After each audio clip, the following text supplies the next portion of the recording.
This program is furnished by the Ayn Rand Institute. Welcome to the Leonard Peikoff Show. A well-known teacher and author, Dr. Leonard Peikoff is Ayn Rand's chosen heir and the leading authority on her philosophy of Objectivism, the philosophy she presented in her famous novels The Fountainhead and Atlas Shrugged. And now, here's Leonard Peikoff. Today our topic is Quack Medicine, or more officially described as alternative medicine. And since I'm going to be denouncing it without much disguise, I want to give you a chance right from the outset to vote against what I'm saying. Here is the formulation of today's question. Alternative medicine opens up real possibilities that could help people. Alternative medicine, in other words, what I'm calling quack medicine, opens up real possibilities that could help people. Listen to the show, decide what you think. Do you agree or disagree? And then call 1-900-933-ISSUE anytime between now and midnight, 1-900-933-4778. Remember that it's not free. Each call is 99 cents. You got to be 18, and you have to use a touch-tone phone, and I'll give you the results tomorrow. And the Leonard Peikoff Show opinion line is sponsored by the Ayn Rand Institute. Now, I had scheduled a show long ago on what's called alternative medicine, and lo and behold, just to play into my hands, I guess because of radiations emanating from me to the New York Times, the New York Times yesterday started a long series on alternative medicine.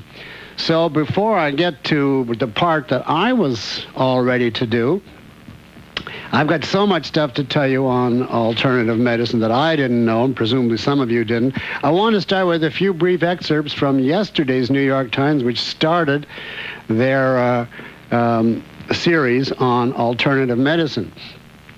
Here's the opening sentence. From green algae pills to coffee enemas, from acupuncture to aromatherapy.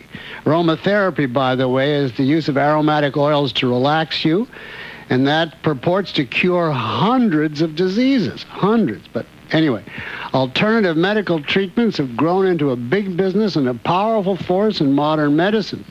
Over the past 10 years, this is all taken from the Times. Over the past 10 years, more people have been turning to more kinds of alternative therapies than ever before. In 1991, which I guess is the last year that they have such figures, Americans spend $13.7 billion on these treatments. $1 billion. Now, the story a little bit later talks about the deaths that have come from these treatments. I'll give you a little excerpt. Herbal preparations, some of them used in dietary supplements and in widely available mood-altering products, have caused deaths, as have coffee enemas said to treat cancer and other diseases by detoxifying the body. There have been documented cases of kidney failure and death in people who have had, I can't pronounce it, chelation therapy, advertised as a treatment for heart disease and ailments from like Parkinson's disease. There's also, of course, the deaths that are due to the fact that people reject reliable mainstream treatments that could cure them and go instead into these frauds. Now, what is the logical, rational, scientific basis of these alternative treatments? Quote, generally, the only assurance patients have that alternative treatments will work is anecdotal evidence from other patients and practitioners. It's word of mouth. Oh, this was great, try it. That, by the way, is exactly the evidence we have for miracles. Oh, you should see what my friend saw, etc. This dismays, the Times says, leaders of regular medicine who say that anecdotal evidence is not reliable because patients and their practitioners fervently desire success and are inclined to judge a treatment as more promising than it is. Dr. Richard Friedman from New York Hospital Cornell Medical Center says that scientifically untested treatments which is all the ones included in alternative medicine, quote, range from harmless placebos to deadly poisons, and the consumer has no way of knowing which is which. However, unquote, this Dr. Friedman is obviously very old-fashioned. He doesn't realize that you're not supposed to say that these things are unscientific. Not only that, you're not allowed to say that these things are unproven anymore. That is a pejorative that's not permitted, and I quote you from the American Cancer Society. The spokeswoman Suzanne Islam said that the term unproven methods had recently been replaced by, quote, complementary and alternative methods. Because of a concern with political correctness, the term unproven, she said, is not PC. It's not politically correct.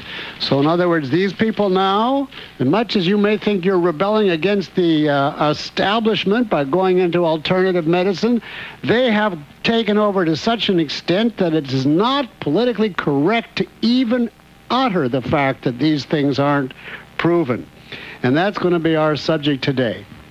A quack is someone that I regard as a charlatan, an imposter, a person who pretends to have knowledge or a particular skill. And these kind of people thrive in the paranoid atmosphere that we have in the country today. The distrust of the government, the distrust of the establishment has unfortunately spilled over into the distrust of science, which is the only good part basically left of the establishment. But this general view that everything established is rotten is a field day for quacks who really are rotten. By the way, if you think you're rebelling against the federal government and against big Washington, Big Brother, by going to alternative medicine, you should know that one of the biggest sponsors in the world of alternative medicine is that very Big Brother federal government. There is an Office of Alternative Medicine, a branch of the NIH, the National Institutes for Health, which, as far as I can figure, spends approximately $8 million a year in grants to these various cults and quacks to allegedly see whether there's anything in it. So far as I can tell, they've never found anything, nor, in my opinion, will they ever find anything. Now, I have to tell you in advance that, to me, I asked my friend Gary Hull, who is, a frequent guest host on this show, to do some research, because I didn't know very much. I wanted to cover this topic, but I didn't know virtually anything about it. And he came back gave me a written report of his research. I thought he was pulling my leg. I actually thought that he was doing this in the hope of a hoax, that I would go on the air and say these things that nobody said. It was so unbelievably irrational. I called him up last night at 10 o'clock, and I said, Gary, this is impossible. I'd have to see some documentation that anybody believes these things, because this is ridiculous. I'm embarrassed to go on the air and tell my listeners that actual people believe it. And he said, I assure you, they not only believe it, tens of thousands of them believe it, and it's a huge industry here in Southern California. And we got together at 10 o'clock last night, and I read through this stuff, and it is true. I read his primary sources and the quotes and the facts and the research from these people themselves. And that is what I'm going to give you right after we come back after these messages. This is your pipeline to the freedom of speech. KIEV 870 on the AM dial. Ayn Rand understood the importance of ideas. She knew that ideas can lead to happiness and freedom, or to suffering and slavery. Discover Ayn Rand's unique view of the universe, a universe of heroism and purpose, a universe where success is possible, where values are attainable, here and now. To find this universe and the philosophy behind it, tune in The Leonard Peikoff Show, weekday afternoons, 2:30 to 3:30, here on KIEV. And look for Ayn Rand novels and philosophical essays at your local bookstore or library. Ayn Rand's best-known novels are The Fountainhead and Atlas Shrugged.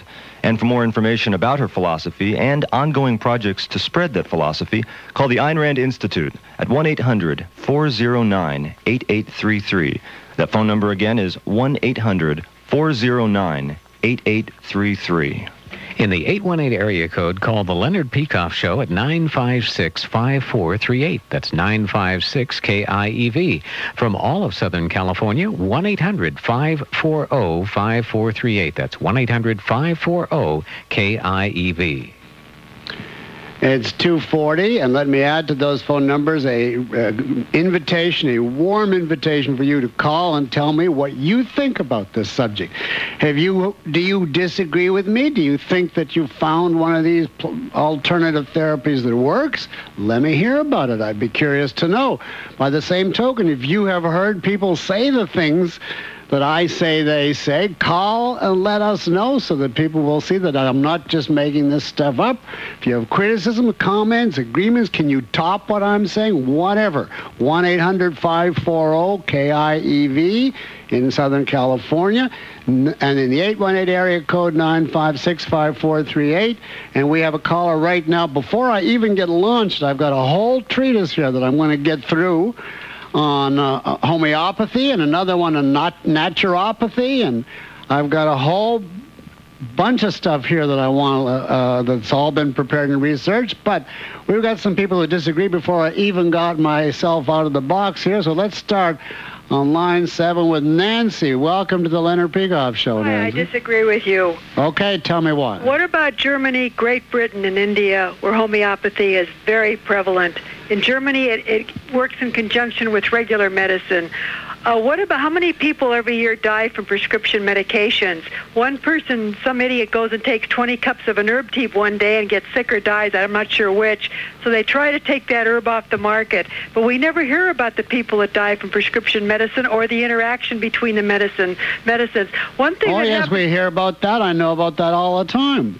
The question is only, is there a difference between a mistake within the framework of science and something that's completely unscientific? But I'm glad you mentioned homeopathy, because I got a whole section here on what homeopathy is, so you'll have to give me a minute and let me say what I have to say about it, and then call back if you disagree, okay? Okay. Thank you, Nancy. On line 11, Barbara, welcome to the Leonard Peikoff Show, and you disagree, right? Yes, because ever since I was born, I'm allergic to everything that the regular doctor has. In fact, my grandmother, she was allergic to practically everything, too.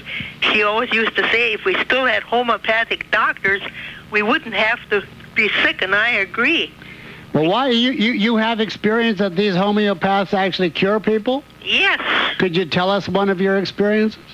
Well, at that, when the Red Cross relocated me to a retirement home after the earthquake, where I didn't want to be, they were spraying for bugs every 5 seconds practically, and I was so sick.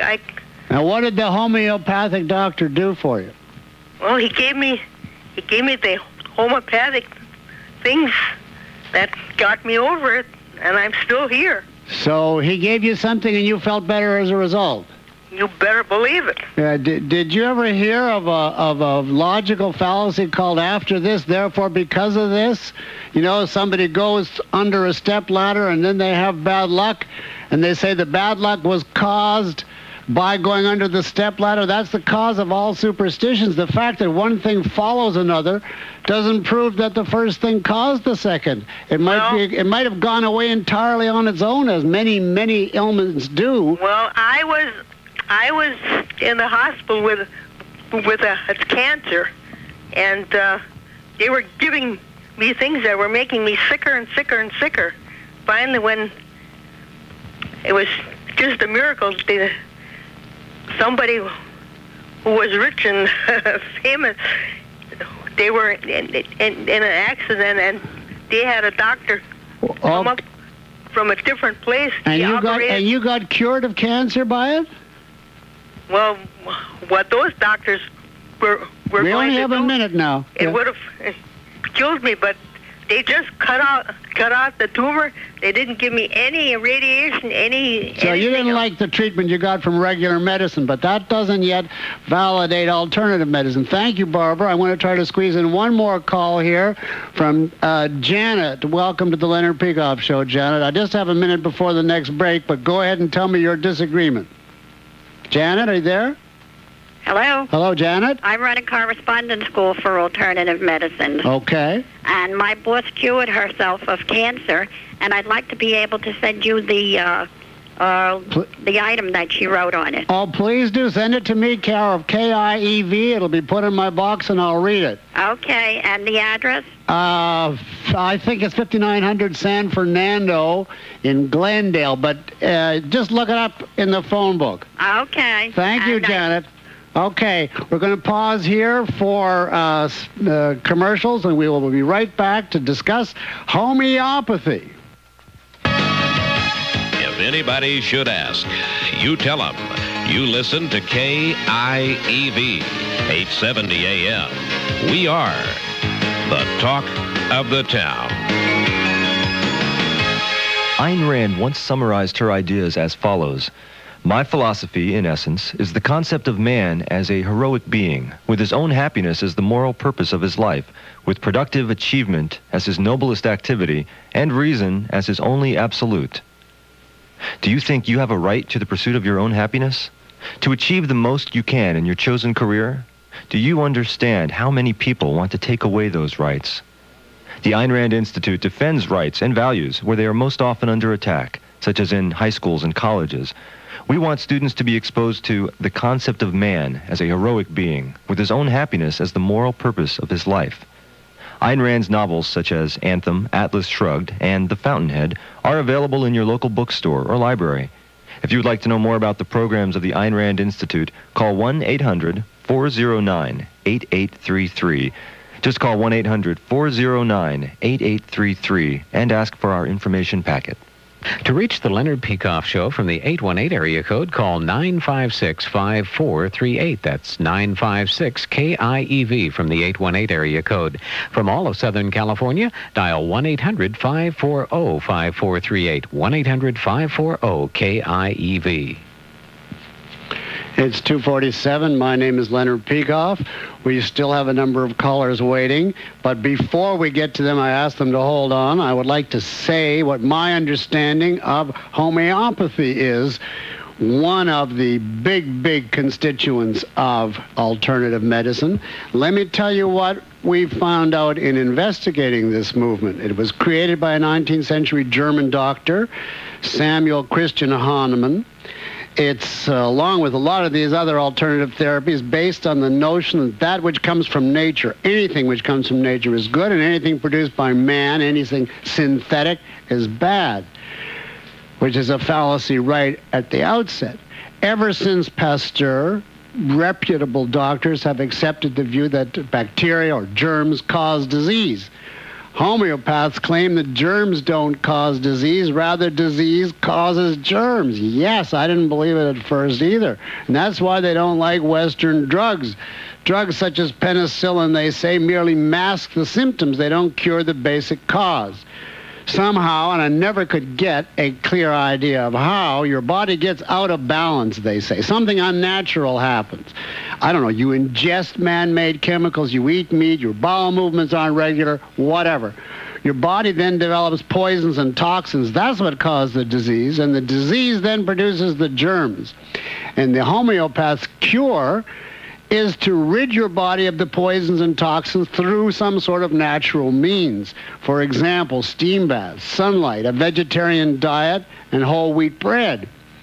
Now, these people reject Western drugs such as aspirin, but they don't reject drugs. On the contrary, they have, quote, natural drugs, thousands of homeopathic medicines. That is a huge, booming business today. I understand there are whole stores in Southern California which stock only homeopathic medicines. And here's just a few examples of what you can get as a special homeopathic cure. Powdered starfish,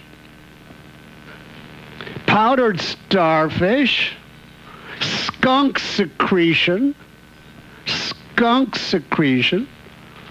and crushed live bed bugs. Crushed live bed bugs. That would certainly be a terrific appetizer. I don't know what it would be like as a cure for cancer. Now, this is the interesting part, and this is what I flatly refuse to believe they believe until I saw the original citations. How does a homeopath discover that things like skunk secretion cure disease? Now, this is his method. He gives a particular compound to a healthy person. If symptoms similar to a certain disease occur, then that compound is a cure for the disease. Did you get that? He gives a particular compound to a healthy person. If symptoms similar to a certain disease occur, then that compound is a cure for the disease. This is called the homeopath law of similia, or like cures like. Now, apparently, it's built on some analogy to vaccination, where you give small amounts of something and that prevents the disease. But the mechanism through vaccination is that you introduce something that causes antibodies to be created, which then fight off the future disease. But in this case, they don't believe in antibodies, and they give it as a cure to a person who already has the disease. So the analogy to vaccination is completely nil. And according to them, you give a compound to the homeopath. You give a compound to a healthy person in increasing amounts until symptoms appear. Once the symptoms arise, they're compared with known diseases. If the symptoms are similar to a known disease, then that compound is an effective way to treat the disease. That's how these homeopathic drugs are discovered. And this is the example that I was given. Suppose that you drink 4 gallons of carrot juice a day for 6 months.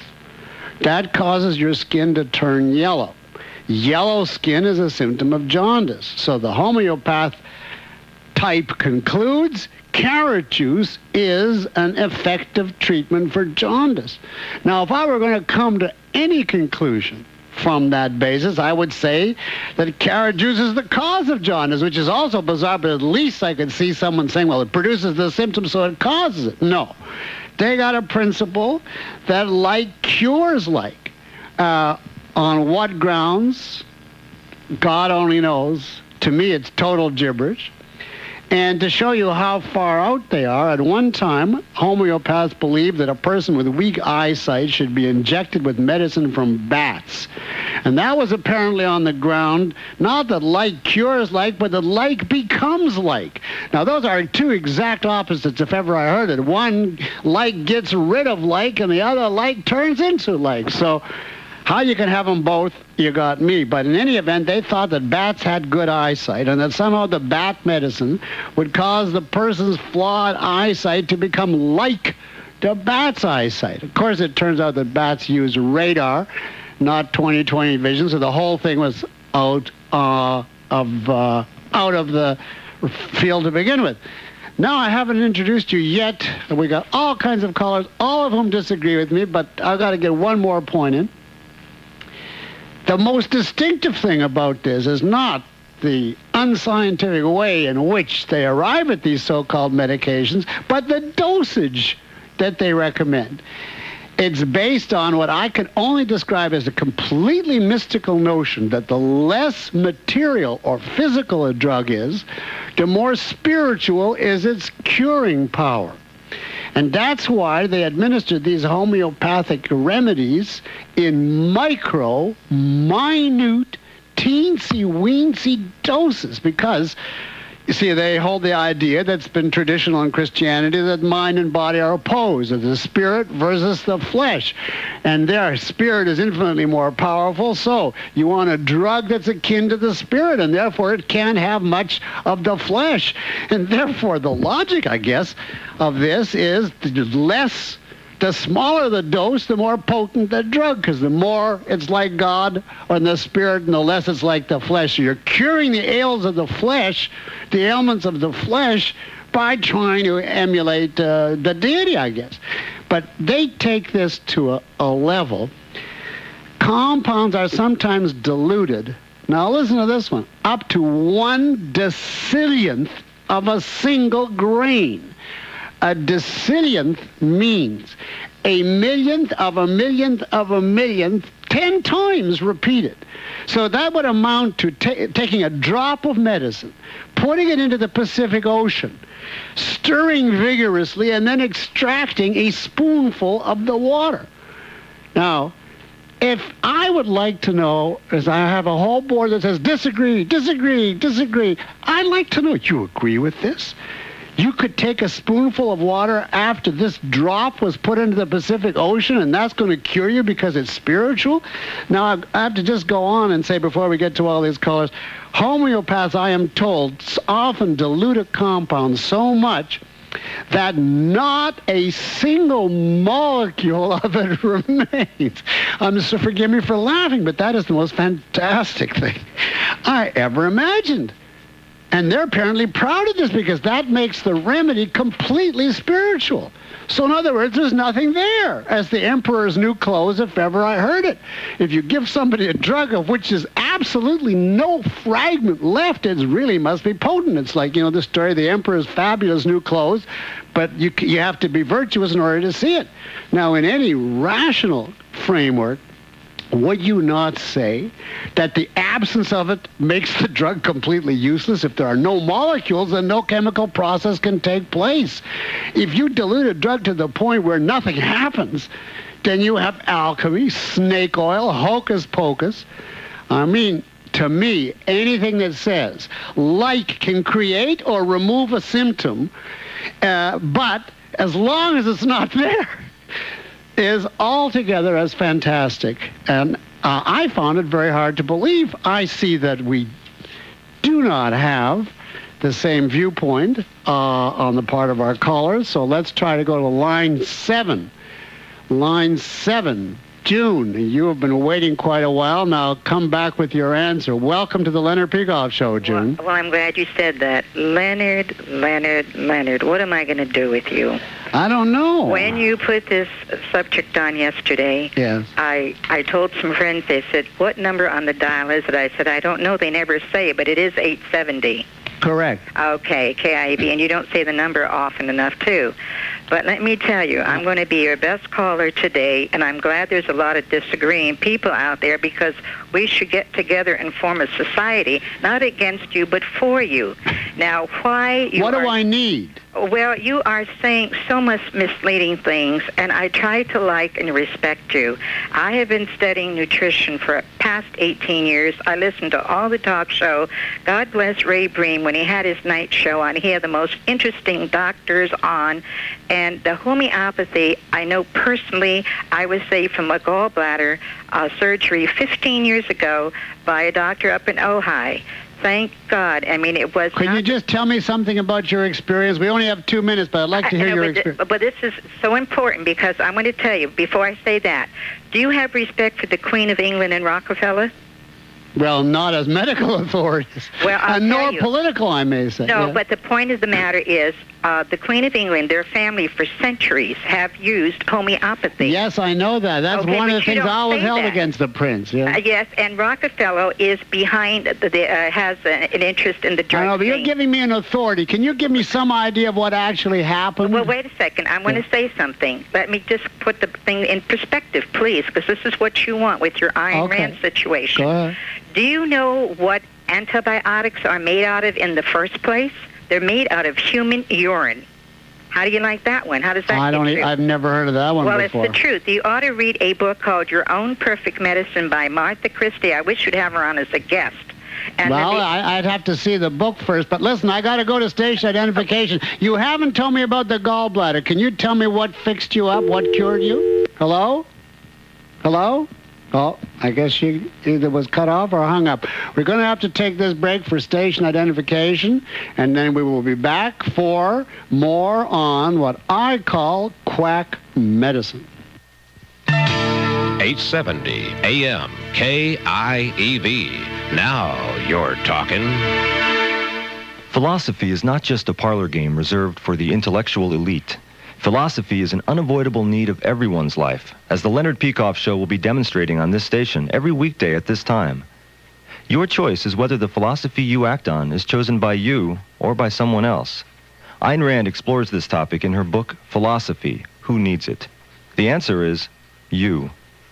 Look for this book and for Ayn Rand's novels, such as The Fountainhead and Atlas Shrugged, at your local bookstore or library. For additional information, call the Ayn Rand Institute toll-free at 1-800-409-8833. That phone number again is 1-800-409-8833. George Putnam on Radio 87, the talk of the town. Talk back, 12 noon to 2 o'clock, every day Monday through Friday, where you get another point of view. Yours. In the 818 area code, call the Leonard Peikoff Show at 956-5438. That's 956-KIEV. From all of Southern California, 1-800-540-5438. That's 1-800-540-KIEV. It's 3:01. My name is Leonard Peikoff, and our subject today is what I'm calling quack medicine, what other people call alternative medicine. I want to welcome you if you joined us at 3 o'clock. We have a situation where I am attacking alternative medicine in general and homeopathy in particular. And we have a flood of callers, virtually every one of which disagrees with me. I've just given my analysis of homeopathy. As I told the listeners at the beginning of this show, when this research was first given me, I didn't believe that anybody believed this stuff. For instance, that you give micro doses because the less physical, the more spiritual the cure, down to the point where sometimes you give compounds up to 1 decillionth of a single grain, which amounts to putting a drop of medicine into the Pacific Ocean and then extracting a spoonful of the water. Sometimes you give them these compounds, which aren't to begin with proven scientifically, in a dose that not a single molecule remains. Now, to me, this is total mysticism and total quackery, and now we're going to hear from some of the many, many people who want to say how wrong I am. On line 11, Brian, welcome to the Leonard Peikoff Show. Hello, Dr. Peikoff. Hi, Brian. More than 3 weeks ago, I dropped off a copy of the Skeptical Inquirer at the station for you. I got it. I think I must have. Didn't you get a written? Oh no, you didn't leave an address, I believe. I left 2 phone numbers. Oh well. No problem. We want to thank you. We did get it. No, the reason I'm bringing that up is that if you keep attacking homeopathy, sooner or later you will have people call in and say, "Oh, but there were these scientific experiments done in France where they diluted chemicals and they still got a reaction." And the Skeptical Inquirer did an expose of this where real scientists attempted to replicate this, and it was all a bunch of hooey. But the people who defend homeopathy will never admit that this was exploded scientifically years ago. Well, I appreciate knowing that. I have 2 more points. Go ahead. I want you to think very carefully about the role of government in abolishing governmental regulations. And what I'm about to say, the state of California, as far as the state of California is concerned, there is no such thing as a doctor of homeopathy degree. Therefore, anyone can call themselves a doctor of homeopathy, and the state has nothing to say about it. Well, what do you think of that? I don't agree with that. I think anyone who entrusts their medical care to someone whose credentials are self-anointed is really going out on a limb. Well, however, I do have to say for the record that I have experienced cures of genuine medical problems that cannot be explained within medicine. And when I was in Olive View Hospital, I talked it over with the doctor assigned to my case, and I had my life saved by normal Western medicine. I'm not putting it down, but he acknowledged there are cures that we can't explain, that we can't duplicate. Well, let me say two quick things to you, Brian, and then I got to get you off because I've got a whole waiting line here. But the two quick things that I would say, number one, there are events in every single field, whether it's medical, physical, chemical, astronomical, it doesn't make any difference, that we cannot yet explain. Nobody said that human beings or human scientists are omniscient. But that does not warrant an appeal to mysticism or to something that's intrinsically illogical. It doesn't justify saying it's a miracle or that a non-existent chemical caused it. The other thing I would say to you is this. I disagree with this, obviously, wholeheartedly, but I still believe that we should have a free country.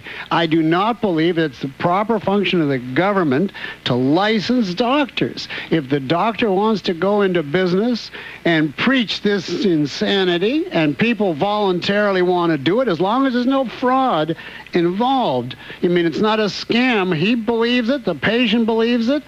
There's no, there's free public discussion, and this is what the patient wants to do. In a free country, he can take skunk extract, and it should not be the function of the government. I don't believe in licensing, period. It should be caveat emptor. Thank you, Brian. Bye-bye. Appreciate your call.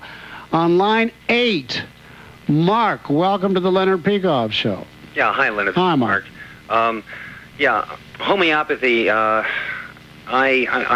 know personally a homeopathist. I've known him for about 8 years, and he has patients that die left and right.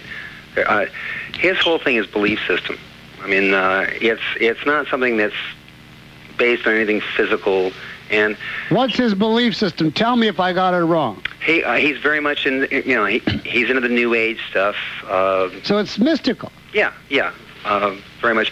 But at the same time, I think there is something to acupuncture because at least, there are some, like, nobody knows exactly how it works, but the scientific theories have to do with the body's energy system and how energy freely flows in the body. When certain points get blocked off, that's where disease builds up. I mean, I had a real bad case of tendinitis about 10 years ago, and my father told me about a guy that people on the set of Highway to Heaven, he was filming that show then, like some of the Gripson guys were mentioning a guy named Dr. Nickel down in Santa Monica. Right. And I'd taken about 5 shots of cortisone and nothing was working. So he said, well, let's try that. What the hell?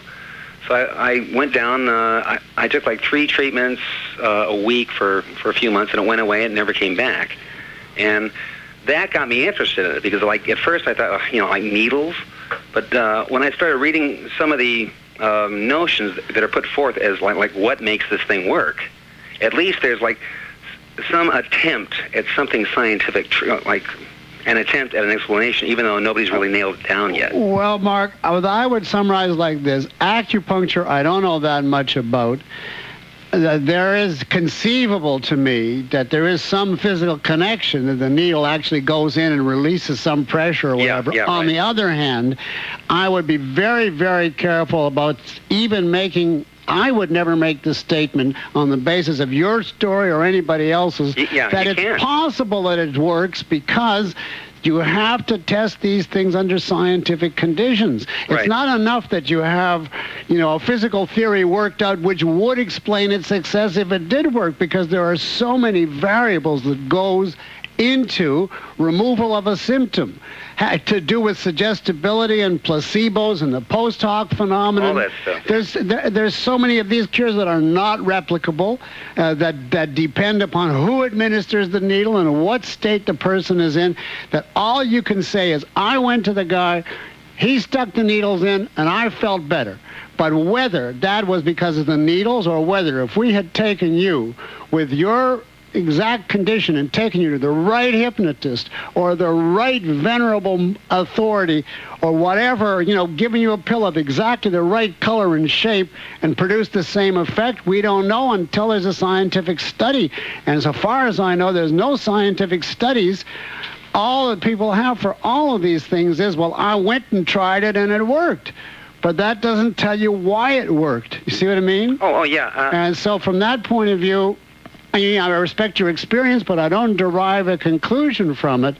And in any event, acupuncture, I'm speaking here just off the cuff as a layman, it is not to me, as on the face of it, bizarre as this idea that the less you take, the more good it is for you, down to no molecule at all. I mean, that is total insanity, in my opinion. Now, now, Dr. Nickel, this acupuncture, I mean, like his attitude toward homeopathy. I mean, he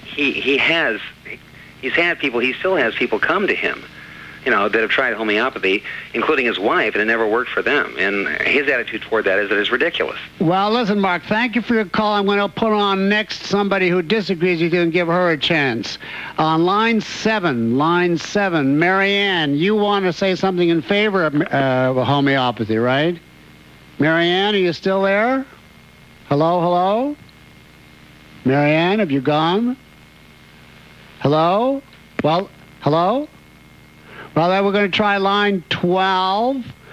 Line 12. Bill, are you there? Yes, sir. I think the best thing to do is to realize that the essential basis and foundation of homeopathy can best be understood if you contrast it with allopathy. Yeah, that's the name they give to regular medicine. Yeah. See, allopathy, all allopathy is palliating symptoms.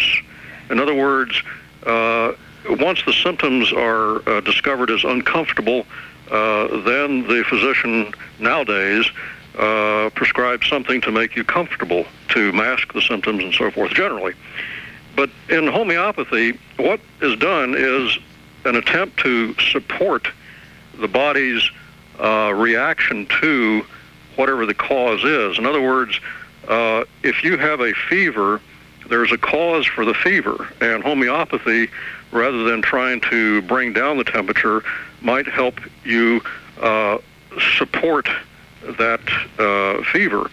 Well, yeah, I know that's what they claim, but could you just answer a couple of points to clarify for me? They find the things that'll bring down the fever, I gather, by this law of similia.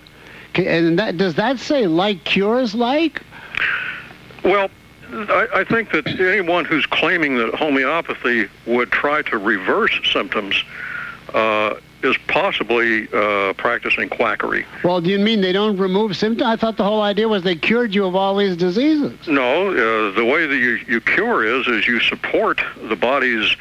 Yes, okay, but leaving aside the means, the end is supposed to be that you get cured, right? Otherwise, they wouldn't take in all this money from people going to them. Well, I would think that that's what medical practice would be, is to be curing the disease. But well, if that's what they're doing, I'd like to know how like can cure like.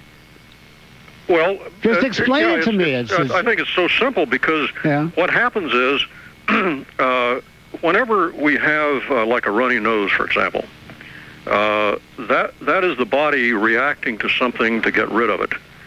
And whereas allopathy will try to palliate those symptoms by giving you something... You're just giving me the same thing again. I want to know... yes, I'm contrasting it with whereas allopathy will try to make you comfortable and cover up those symptoms, homeopathy will be supportive of the body's natural reactions.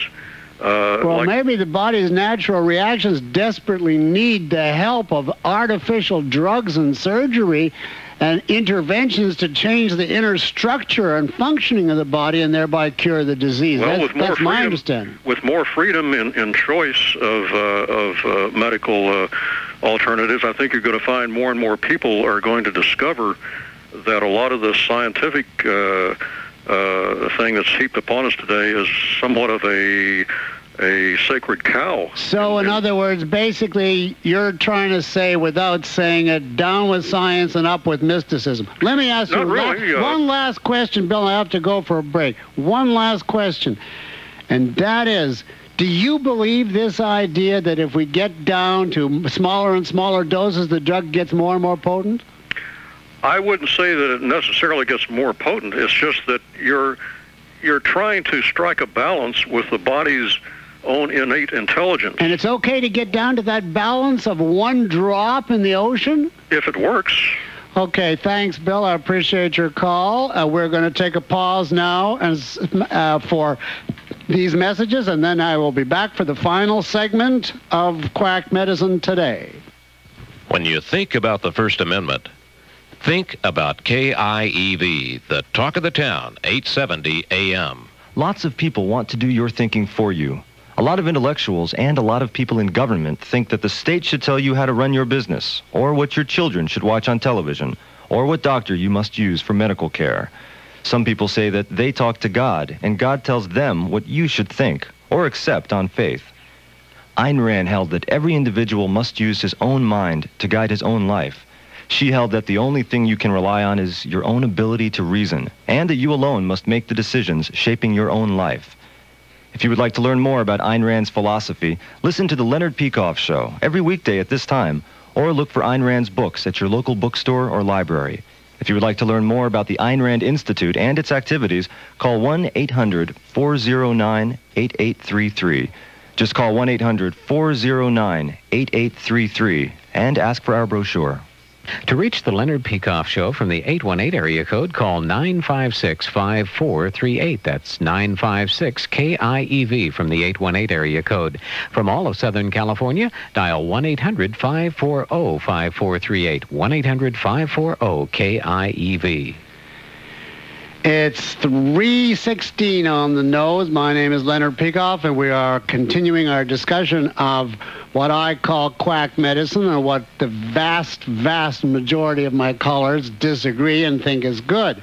And that reminds me to tell you again about the question for today. I got so involved at 3 o'clock I forgot to tell you. The question that you can vote on is alternative medicine. See, we're using the polite form of it, not quack medicine. Alternative medicine opens up real possibilities that could help people. Judging from my callers, that's the far most popular one. I'd like to know, is that really the most popular among my audience? Alternative medicine opens up real possibilities that could help people. And you can vote on that between now and midnight by dialing 1-900-933-ISSUE. That's 1-900-933-4778. You have to be 18. Use a touch-tone phone, and the results will be given out tomorrow. And I'd be really curious to know whether the people who call are representative or not. While we're on the subject of this poll, let me tell you, because I promised I would give you the results of yesterday's vote, which was 2-1. 66% disagreed that the FBI's policy of protracted non-aggression against the freemen was right, and 1/3 agreed that their policy was right. And if I can, I want to thank all of you who took part. If I can judge by yesterday's callers, they weren't so much sympathetic to the FBI pulling back or having a weak response. They were in general despair with the trend of the whole country and in sympathy with any rebellion. I think that was a mistake, but in any event, the vote was 2-1 against the FBI policy. And today, again, the question is, alternative medicine opens up real possibilities that could help people. Now, if I were voting on that, as you know, I would say, no. And let's see now on line 10. On line 10, Jeff, welcome to the Leonard Peikoff Show. What do you have to say? Well, I think I'm in the minority today because I actually agree with your position. Well, I can't believe it. Do you live in Southern California? Yes, I do. I live out here in Redlands in San Bernardino County. Are you a native, or you moved here from New York? Or? No, well, I was born east, but I've spent so much time in California, I might as well be a native. So why do you agree with me, or what do you have to say about homeopathy? Well, I had an uncle that was briefly involved in it, but unfortunately for him, he didn't do it out here in California because he would have probably been doing a brisk business out here, but he was doing it in another state, so, you know, I guess he was just given the boot, so he didn't do very good. But well, what did it tell you about it? Well, pretty much what you were telling me, except about that part about the smaller the dosage, the more powerful it is, or something like that. I never heard that one, but I heard the ones where, like, they find out, you know, what's wrong with you by, like giving somebody something that causes some sort of a symptom, right? And then they give to somebody who has the disease or the symptom, and then that's supposed to magically, like, cure them, and then they don't have to go to a doctor. And it reminds me a lot of a book I read by James Randi about faith healing. You know, it's just a bunch of hocus pocus and testimonials, but no, you know, hardcore scientific studies of it. You know, it's just somebody say so. I think it's exactly like faith healing. Exactly. First of all, you know, there's an awful lot of symptoms that are psychosomatic or psychological in their cause. In fact, my father, I may as well put all my cards on the table and reveal everything here. My father was a surgeon when he was alive. You know, he's part of, quote, traditional medicine. And he used to say that the vast majority of the patients he saw did not have real medical problems. They had psychological problems caused by, like, self-doubt, tension, inner conflict, or whatever. And people whose problems are caused purely psychologically, even though they manifest itself in real physical symptoms, are obviously curable psychologically, as long as they have confidence, you know, in the healer and are suggestible. And an awful lot of these people desperately want to be cured, and all they need is something that will enlist their confidence. And it doesn't make any difference if it's homeopathy or faith healing or hypnotism. They are simply waiting to be cured. And what I'd like to see is that I would have faith in some of these things only if you took diseases that clearly are physical, that are not, you know, just manifestations of psychological problems like clogged arteries filled with cholesterol, you know, where they're narrowing, or a brain tumor, etc., and have a scientific test, you know, with the medicine, without the medicine, and see what happens. That's a different story altogether. But just so that people, you know, give them something and say, look, it worked, means nothing. That's what I think. Okay, do you want to comment on that, Jeff? Well, I've noticed lately on some of your shows a kind of a similarity, like today's show and the other show you had about the Freemen. It's like there's a lot of distrust of, like, certain established institutions, like, you know, the medical profession and the federal government. And I noticed that a lot of crackpots in both of these fields take advantage of it and just, you know, do outright ridiculous, bogus, and illegal activities. I think you're absolutely I couldn't agree with you more. There is a tremendous distrust of the establishment, in part for perfectly valid reasons, because we're in a collapsing world and a rotting culture. And but that gives cover, you know, to a whole bunch of these con artists that hide under rocks and come crawling out and saying, I disagree with the establishment, here's the answer. And that happens in politics, that happens in medicine, that happens in education. I think you put your finger on the sociological analysis of this whole phenomenon. If I were giving a prize, you'd get the prize for the best call. Thank you, Jay. Thank you. Jeff, I appreciate your call. And now on line 9, Roger. Welcome to the Leonard Peikoff Show. Hi, Leonard. Hi, Roger. Roger here. I'm the health insurance agent that you spoke to a while ago. Okay. And I agree with you and I disagree with you. All right. You seem to lump a couple of things together. I know that in the health insurance industry for years they would not pay for chiropractic because they said the same things or some of the same type of things about chiropractic theory and chiropractic treatment, and now they actually pay for it. Some in large measure, some in lesser measure. Well, do you put chiropractic and homeopathy in the same category? Well, they used to consider both in the same breath, basically. And based upon your description, I would agree with that, that they're not the same. Well, I certainly don't put them as the same, although I put some chiropractors in, right. And it comes down to the question, what does the chiropractor claim? Right. I've been to a chiropractor, you know, like for back troubles at one point. Right. And some of them are tremendously skilled at the manipulations, the massages, the ultrasound treatments, etc. And when they stay within the limits of what makes sense and is physically possible to manipulation of bones and tissues, they are experts, some of them, much better than, you know, regular, what's the word I'm looking for, the bone surgeons. An osteopath? No, I'm trying to... orthopedic surgeon? Orthopedic, right. Mm-hmm. But there are chiropractors who, you know, claim all kinds of mystical powers that by their manipulations they can not only cure back pain, but, you know, heart disease and cancer and brain tumors, etc. When they get to that stage, then I think that's just as mystical and just as ridiculous as homeopathy. Well, see, the thing I object to, and this is what I wanted to bring out, and it's fitting that Ray Bream is coming up after you. Ray Bream had a fellow on who's an MD, doctor in Orange County, who the FDA came in with guns drawn and shut him down without a warrant, took his files, took his computers, because he was treating people using vitamin therapies and therapies that were not widely recognized with some success. Well, how did they get in? Through the Food and Drug Administration, you mean? Yeah, you'd have to ask Ray about it. I listened to the show intensely, but it was called the Wellness Center, and there was another doctor who did similar studies and similar treatments in Washington State. The FDA came in with the guns drawn and shut him down. Why?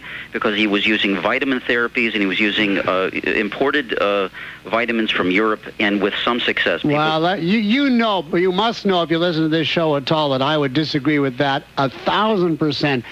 I make an absolute distinction between is something rational and should the government be regulating it. The fact that I regard these things as quack cults does not mean that I believe the government, the Food and Drug Administration, which I don't believe in anyway, or any part of the government should be out enforcing its non-existence. I think in a free country, you can swallow whatever you're prepared to pay for, as long as you know what you're getting into, and there's no provable fraud. So the idea of closing them down, but I'll make a prediction, Roger. You're in the medical insurance business. Correct. I will predict that in the next 10 years, you're going to find that the Food and Drug Administration and the federal government is going to come out heavily in favor of alternative therapies. There's going to be tremendous pressure from HMOs. This is my prediction. I predict something else. And I don't want to tell you why. Okay. Well, let me just get this in edgewise. All right. In Europe, right now, if you want grapeseed extract in France or vitamin C, you need a prescription. That's because of the government regulation. Yeah. But that's what I think is happening here.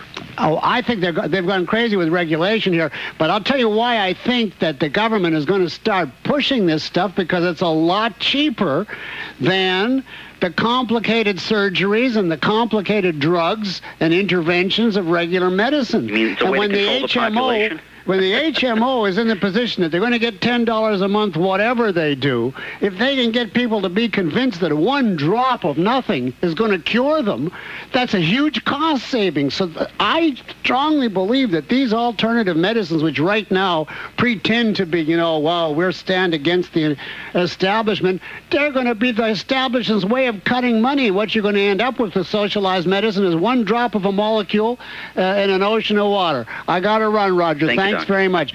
On line 7, Gail, are you there? Good afternoon. You got 1 minute. You're the last one to get a chance to express your disagreement. Go ahead. Homeopathy is extremely scientific. If you've read anything about homeopathy, it goes back hundreds of years. In the 1700s, Hahnemann had done a lot of scientific... I thought it was the 1800s. Go ahead. 17 to 1800s. Yeah. He took his thing from Hippocrates of like treating like, tincturation, and the use of homeopathy. Yeah, you got to do it in 10 seconds because I'm out of time. It works, and it isn't. I don't put it in the same venue as hypnotism or mysticism. And when you see results, it does work. I wish I had more time. I wish you did too, Gail. Thanks for your call. We're run out of time, but we are continuing this same discussion tomorrow because we still have a whole board full of callers, and I got a whole bunch of stuff that I want to discuss, including naturopathy and some general tricks of the trade of quack medicine. And I'd like to hear from you if you disagree with me or if you agree. So it's going to be part 2 of alternative medicine or quack medicine tomorrow. Thanks for listening. And until 2:30 p.m. tomorrow, don't forget to check your premises.